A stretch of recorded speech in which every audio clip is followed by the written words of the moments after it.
go back to the siege in France. Police are there. They think they have the suspect behind the shootings, not just of the children, but of the paratroopers as well. With me is Michael Stevens. Michael's a researcher for the Royal United Services Institute, now in Doha. You heard the French Interior Minister say this man may well be a member of Al-Qaeda. What's your view of that? I think it's a bit too early right now to be making that type of claim. I think that there's still very little evidence about the organizational structure behind this attack. I think it's more likely, actually, excuse me, that he was more likely acting alone and radicalized by Al-Qaeda ideas. And in that respect, I think it's probably more dangerous in some ways, and because if he is acting alone, it was much harder to pick him up and to trace him and to find out whether he would be planning an attack. I don't see any evidence right now of some kind of cell or some kind of operational capability that indicates that this was coming from a foreign country or that he was taking orders from anywhere else. So I think the Interior Minister needs to sort of take a step back here until we have more evidence which has come to light.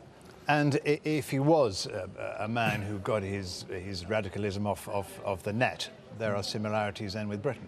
Absolutely, and I think you can look at a number of different activities that young British men engaged in, particularly I think Asif Mohammed Hanif, who ended up going to Israel and exploding a suicide bomb there, who spent many hours on the internet being radicalized by jihadist forums and websites, and there was no actual indication that there was a cell forming that was typical of the Al-Qaeda cells that we had seen before. So indeed there are some parallels to things that have happened in other areas of Europe where you get young, it seems, Muslim men disengaging from apparatus of the state, talking about support for Israel by European nations, and also military actions taken by European nations in Muslim lands as their trigger for doing these acts of violence. And can the French authorities do anything to prevent such attacks?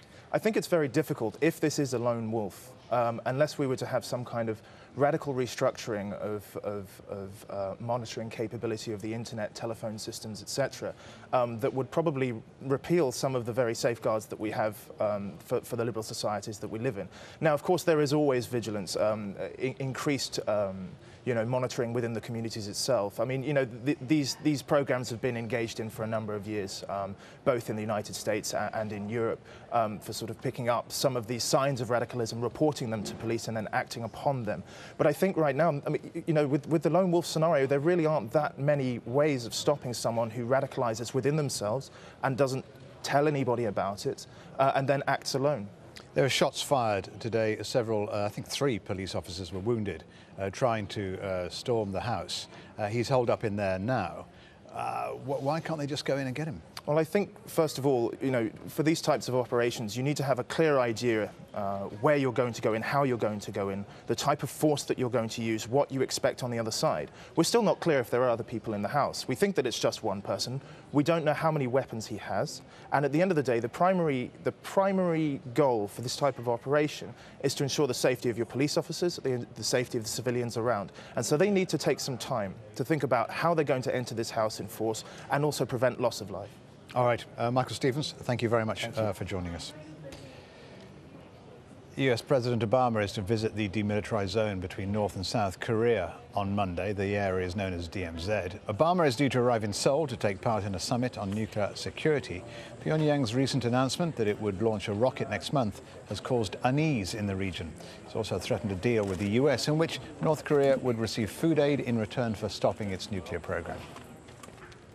Several thousand protesters have taken to the streets of the Indonesian capital, Jakarta, angry over an expected rise in fuel prices. The government is considering an increase of 33% in April. Well, our correspondent Steph Vasson is in Jakarta, and she told me that protesters feel there are other ways the government could raise the money.